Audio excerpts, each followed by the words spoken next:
Hello, guys and gals, and welcome. So, today I thought we would do something fun, and that is to re rank all of the classes of Diablo 2. Now, I have a video up already called Diablo 2 Resurrected Classes Ranked Who Will Be Number 1. And in that original video, I did rank the classes very specifically. The number 7 on the list was the Druid.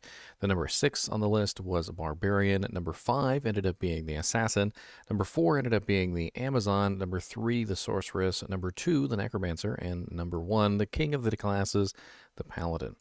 Now, what I wanted to do to today's video is discuss Sunder Charms and whether or not the Sunder Charms have changed the ranking of these classes. And I have gone ahead and I've kind of put my mind to it to try and figure out where I think the classes belong, and whether or not, in my mind, the class went up or down on the rankings. And if they did go up or down on the rankings, what order did they end up, settling at, so to speak? And who is number 1 now? This is an interesting question because I feel like the Sunder Charms have almost irreparably changed the order at which we view, classes.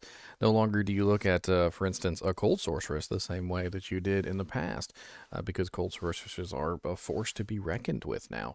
And in fact, every elemental damage build, for the most part, has seen very nice improvements, with the exception of the magic damage users, like, for instance, the Necromancer or the Hammered, both of which haven't really seen any increase in their damage output from the Sunder Charms.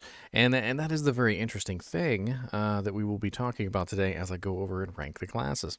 Now, what I'm going to do is I'm going to talk about each class in the order that they're ranked, starting at number 7, and that is going to be the good old, beautiful, big, bald Barbarian.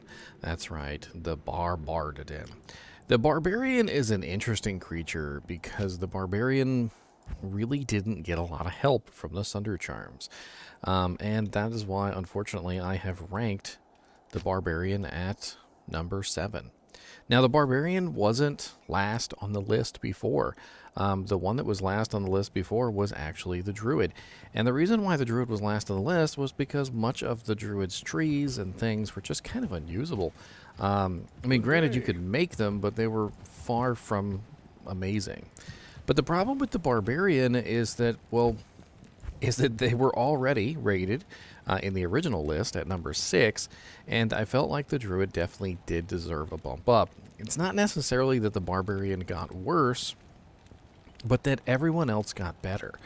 And the fact of the matter is that the Barbarian didn't really see any, if at all, positives from the Sunder Charms. The only Sunder Charm really that does them any good is the physical Sunder, and as every single Barbarian in the world will tell you, they'd rather just use Berserk because it's magic damage, and magic damage, again, is unaffected by the Sunder Charms. So they have 1, 2, 3, 4, 5, 6, 7, 8 physical damage abilities, none of which really have a huge benefit from the physical Sunder Charms. Now, I do particularly like the physical Sunder Charms, but it's not like something that will specifically enhance a physical damage character's ability to kill things. It's only going to help you out when you come across the physical immunes. And it will help you versus those physical immunes, but it's not like the same situation as a cold sorceress, for instance, which 33% of the game is immune, and she can't kill any of it. So the Sunder Charms really haven't done a lot for this particular character. So he's kind of just stuck where he is. On top of that, the Barbarian has his own ways of removing physical immunities anyway, with the use of Grimward, and has even more powerful abilities like Berserk that can be utilized to kill physical immunes. And so they didn't really even care about the physical damage Sunder anyway, because they were always utilizing other abilities for that purpose anyway. And then on top of that, they really don't have anything to take advantage of the Fire Sunder, the Lightning Sunder, the Cold Sunder, or even the Magic Sunder, to be honest, because the Magic Sunder sucks and Berserk doesn't need it. So it's not necessarily that I feel like the Barbarian is the worst class in the game. Don't get me wrong. The Barbarian is a very good class, and I got lambasted last time for putting the Barbarian at 6th, so I could only assume what's going to happen when I put the Barbarian in the 7th spot. But the Druid did go up, and I feel like with the use of the Sunders now, the Druid definitely has increased in his prowess. Now, did he increase a lot? And the answer to that question is no. He increased a little bit. Enough to put him on top of the Barbarian, which is probably not a good place to be, but it definitely did increase the Druid to the number 6th spot, and we're going to talk about him next. Now, the Druid is an interesting class because he kind of has a little bit of everything. And if you take a look at the Druid's tree, it becomes readily apparent that the Druid really just does have a lot. He's got summons, he's got little pets that give auras. He's got vines. He's got a whole shape-shifting tree, which does incorporate poison and fire into it, as well as an entire fire elemental tree and an entire cold and physical elemental tree. And all of these pretty much are affected by the Sunders. The Fire Sunder makes the fire side of the tree much easier to build, and I've seen some very successful Fire Druids this season. The cold side of the tree with the Hurricane didn't necessarily need the Sunder, but using one with your Hurricane is certainly going to help out a lot in terms of basically just keeping the monsters away from you. It doesn't even matter about breaking their resistances to a point where you can kill them with the cold damage. Just simply the fact that the cold damage will chill every single monster with the Sunder makes Hurricane a much more powerful ability, just in general. And then on top of that, we also have Fire Claws, which definitely got a very nice bonus from the Fire Sunder, because now you can build a pure Fire Claws Druid and not have to worry about all those pesky fire immunes. The Rabies Druid actually got a nice little bump too from the Poison Sunder, allowing him to break all the poison immunes, which I know Rabies isn't the most amazing skill in the world, but it definitely is a fun one and can usually be combined with other effects. And then on top of that, in recent patches, the Bear Druid actually has a bug going on with the Shockwave, which has increased the Shockwave's damage by a massive proportion. When capped out, Shockwave, even though it doesn't say it on the character screen, it does about 7,600 damage per Shockwave, which is kind of insane. And, taking into account these changes that have occurred because of the Sunder Charm and also the Shockwave bug, I felt that the Druid needed to be bumped up at least one spot in the list. Now, the problem with moving them around on my list, though, is that everybody kind of got an increase. Almost everybody, anyway. The Barbarian didn't, and then there's another class that didn't really get a good bump either. The next on the list is the Assassin. Now, the Assassin on my original list was in the number 5 spot, and she's still in the number 5 spot.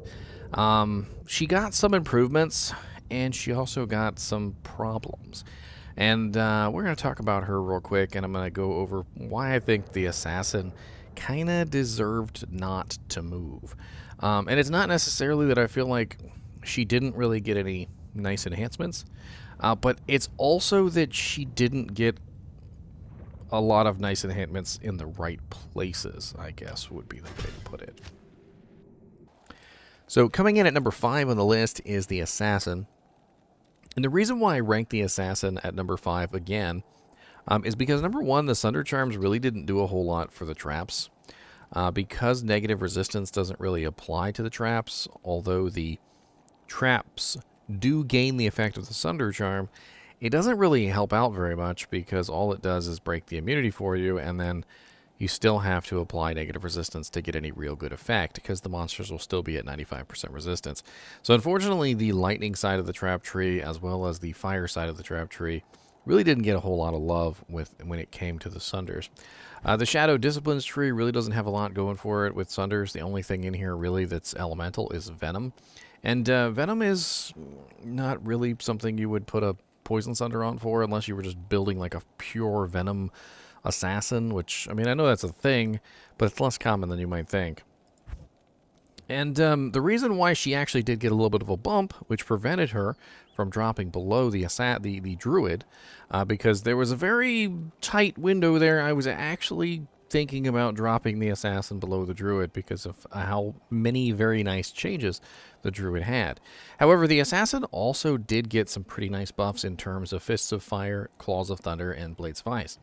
Now, in the past, if you wanted to build any of these, you kind of had to build all three because of the immunities within the game. And you would also build all three because they were the synergies for Phoenix Strike.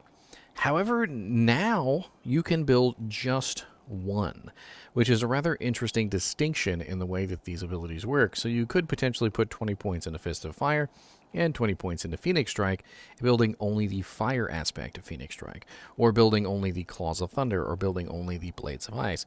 And they can actually be very effective with negative resistance equipment. The Sunders, of course, you would need the corresponding Sunder for each ability, and this would give you the ability to hit some pretty high numbers with a single ability, maybe combined with things like a Plague Claw with +3 to Claws of Thunder on it or something like that, and of course utilizing the Phoenix Strike build-up for that specific element. Like, for instance, the first one is Meteor, which is the fire, then you got the Chain Lightning, which is really nice for AoE damage, and then the Chaos Ice Bolt, which is very nice for, well, freezing things. And basically what this comes down to is that the Assassin didn't move because they didn't get the kind of the buffs where they needed them, which made the trap tree actually kind of a little worse in terms of its damage output, because by comparison to a lot of the other builds, which have gotten some pretty significant improvements, the trap tree kind of got left in the dust. Whereas the martial arts side of the tree actually got some pretty nice improvements and kept the Assassin from falling down in my rankings, which they're actually pretty fun. And there's a couple builds out there already, if I remember correctly, for like Claws of Thunder. I believe Claws of Thunder has some very interesting lightning builds, using, of course, the Lightning Sunder, negative res equipment like Griffin's Eye, and so forth and so on. And it could be interesting to take a look at those. Now, next on my list is an interesting one because I rated it so highly in the last list, and let's take a look at him. That's right, number 4 on my list is the Necromancer. Now, this is a particularly hard one for me because I did rank the Necromancer very highly on my last list at number 2, and I justified my reasons for giving the Necromancer the number 2 spot. However, I can't, in good conscience, place the Necromancer in the number 2 spot again. And the reason is because the Sunder Charms really haven't done a huge amount for the Necromancer. The Necromancer already, of course, has the ability to break physical immunities with the Amplified Damage Curse. He also already has the ability to lower resistances with the Lower Resistance Curse. And when it comes to his minions, for instance, like the Raised Skeleton or the Revives, which are mainly physical damage, of course, Amplified Damage is usually more than enough. And although the Physical Sunder does affect them, it's not really like the most amazing thing in the world. The Raised Skeletal Mage, which I actually did a theory craft on recently, with a full elemental damage build, was workable.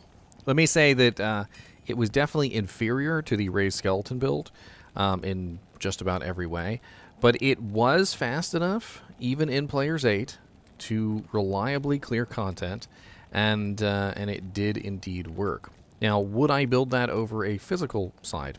Probably not.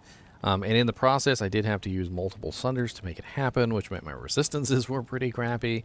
And overall, I just felt like the Elemental Sunders didn't do a huge amount for the Poison Necromancer. Now, the Poison Necromancer, specifically, did get a decent buff. I think I may have said Poison Necromancer one too many times there. But I feel like the Poison Necromancer alone was probably one of the biggest buffs for this particular class. However, the Magic Necromancer, the Bone Spear and Bone Spirit Necromancer, got basically no buffs. The Summon Necromancer got some minor buffs, but it wasn't really enough. And in the same situation with the Barbarian, I felt like that the Necromancer kind of stood still a little bit, and because he stood still, the other classes kind of passed him. And it wasn't necessarily that the Necromancer got worse at all, just that I couldn't justify him keeping his number 2 spot when some of the other classes had gotten so much better as a result of the Sunders. Now, there is one notable thing that did increase damage-wise on the Necromancer, and that is the Corpse Explosion.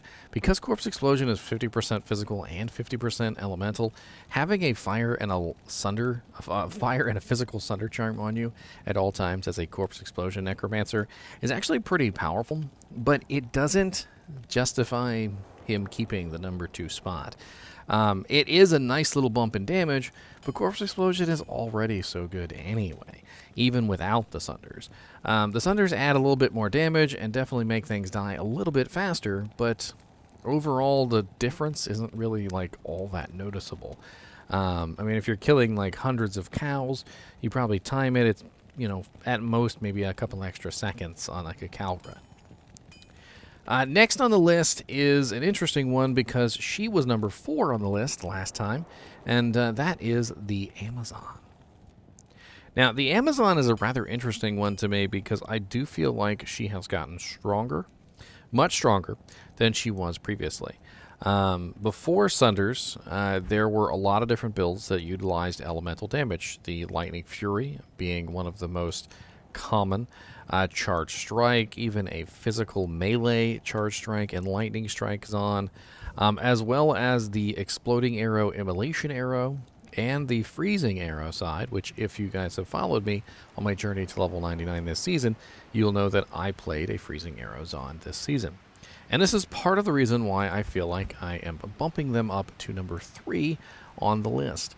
And the reason for this is just simply because they have gotten one of, not the, but one of the best buffs from these Sunder Charms of all the classes. The Lightning Fury has seen a huge increase in its damage output versus the immunes, of course, and the fact that you can focus entirely on Lightning Fury now. In the past, with Lightning Fury, you had to go with kind of like a pseudo melee / lightning build until you got your Infinity.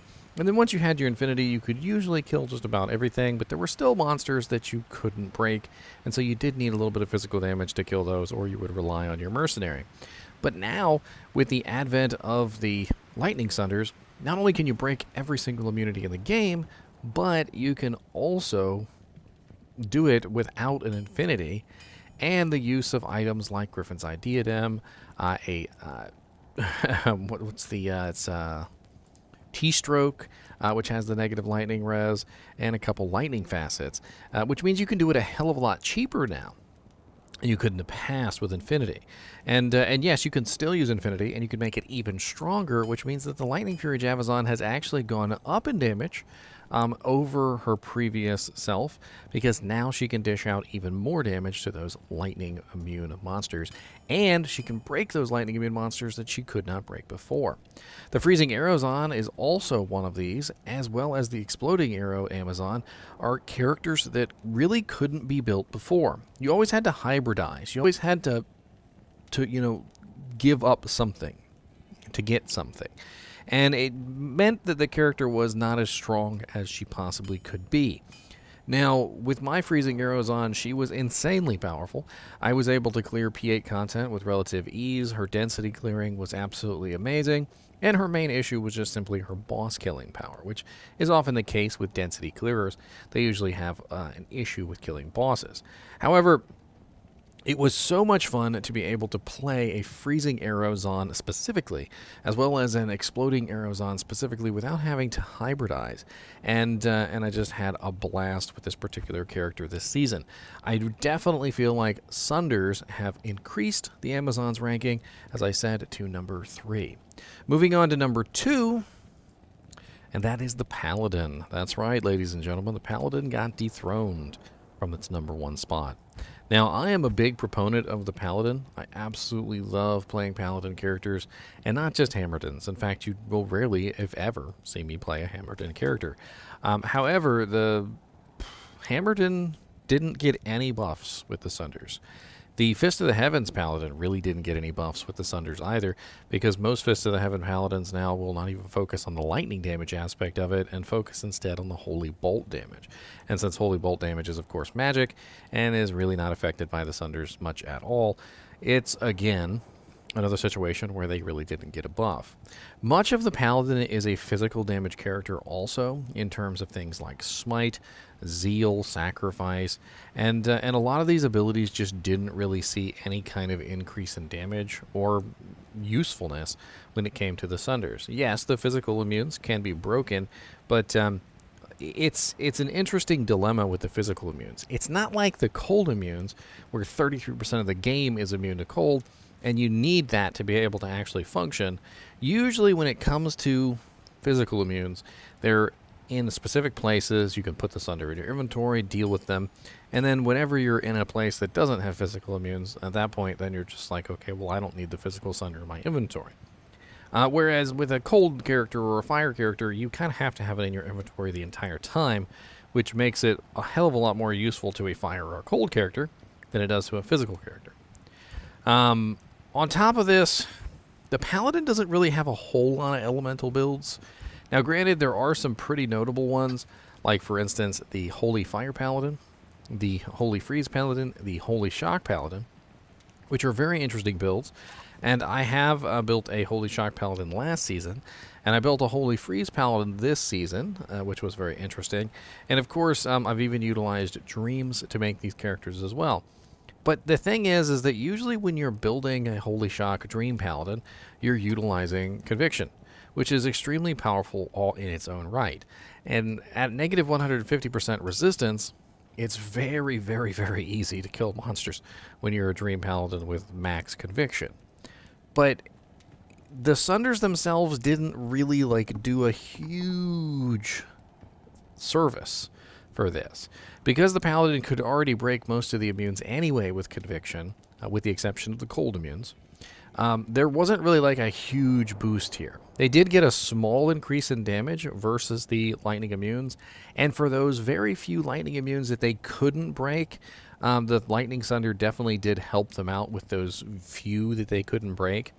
And same thing when it comes to the fire immunes. For the very few fire immunes that they couldn't break, the Fire Sunder definitely did help them out. But overall, they didn't really get a huge, ridiculous boost in terms of Holy Fire, Holy Freeze, and Holy Shock when it came to the Sunders, because generally you build those with Conviction anyway.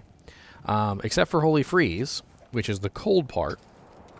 And if you were to rank the Holy X auras in order of most useful to least useful, Holy Freeze is probably the lowest damage on the list, but very useful, of course, because it has the slowest target. But in terms of damage output, it's definitely not the highest, and there is really no item in the game similar to Dream and Dragon that allows you to stack Holy Freeze aura and Conviction at the same time. So the Holy Freeze aura actually did see the biggest increase from the cold Sunders, but it's not enough for them to keep their ranking. Vengeance, which is a relatively underused ability, is something that I've played around with in the past and can actually see some pretty nice increases in damage from the Sunders. However, because of the multi-spectral nature of Vengeance, it doesn't really need the Sunders. And because you tend to use the Conviction aura with it anyway, most of the resistances or monsters that you come across will be broken as a result. And so it's not really the biggest, most ridiculous increase when it comes to Vengeance. Yes, you can increase the damage with the Sunders using Vengeance. However, it's not necessary. When you're dishing out 4 different element types, literally physical, lightning, fire, and cold, you really don't need to break immunities. You don't have to worry about it, because when you walk up to a target and he's immune to 2 elements, you just laugh in his face and you go, ha, I have 2 more. And I think this is what the Paladin really comes down to, is that the Paladin, although they did get some nice buffs from the Sunder Charms in terms of the Holy Fire and the Holy Shock aura, overall, the Paladin didn't really get a lot of buffs when it came to the Sunder Charms. In fact, the magic one is an absolute travesty. And they did that on purpose, of course, because the Blessed Hammer really didn't need a buff. And Fist of the Heavens doesn't really need a buff either. Fist of the Heavens and Blessed Hammer are still just as good as they always were, and that's why the Paladin is still very highly ranked at number 2. But I do feel like he has been dethroned by the new champion of the class ranks with the Sunders in mind, and that is, of course, the Sorceress. That's right, the Sorceress. So why did the Sorceress suddenly get jumped from, well, in my original ranking, I had her at number 3, jumped from number 3 to the number 1 spot? That's a pretty big jump from 2 ranks. And the reason for that is just simply one word: hybrid. All right? In the past, if you wanted to build a Sorceress, it didn't matter what Sorceress you had to hybridize. And this was a big issue and caused a lot of problems in your damage output. You could never really do the one thing that you wanted to do as good as you wanted to do it, because you knew always that there were going to be problems with immunes. Like, for instance, if I wanted to build the highest damage Blizzard Sorceress that ever existed in all the lands, well, I really couldn't, because 33% of the game is immune to cold, and I can't really, like, work it out right so that I'm not constantly running into immunes that I can't kill. And I'm not the kind of player, you know, that wants to just skip every single monster that's immune to cold, so I hybridize. And in the process, I lose damage on my Blizzard, and maybe I build something like Fireball or Firewall, or maybe I even do like a Meteor Hydra combo or something like that with a little bit of Frozen Orb or whatever's going on, but I compromise. And that's really the issue with the Sorceress in the past, is that before Sunder Charms, before the ability to completely break an immunity, you had to compromise, and there was just so much compromise. And unless you had an infinity to break immunities, you had to compromise even more. And the problem with Infinity was that it wouldn't break all immunities. Now, Lightning probably had it the easiest in terms of immune breaking. Most monsters that are immune to Lightning, if you are using an Infinity, can be broken with the Infinity. However, the Fire immunes were a little less receptive to the Infinity, and you would often find that a lot of Fire immunes would stay Fire immune, even with Infinity. And the cold immunes, like 95% of the cold immunes, could not be broken. There was a couple here and there, don't get me wrong, there are some, but the vast majority of the cold immunes were completely unbreakable. Now, this means that the Lightning Tree probably got the smallest buff in terms of the Sunder Charms. The Fire Tree got the second highest buff, basically dead center between Lightning and Cold. And the biggest buff in terms of damage output definitely came to the Cold Tree. And I'm going to give you 2 words as to why the Cold Tree is so powerful in terms of the Sunder Charms. Cold Mastery.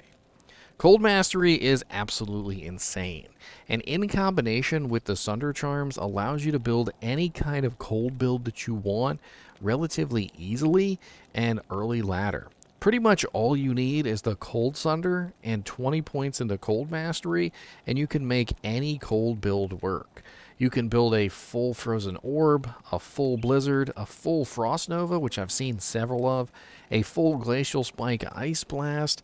There are tons of different builds within the Ice Tree that were never really possible because of all the cold immunes.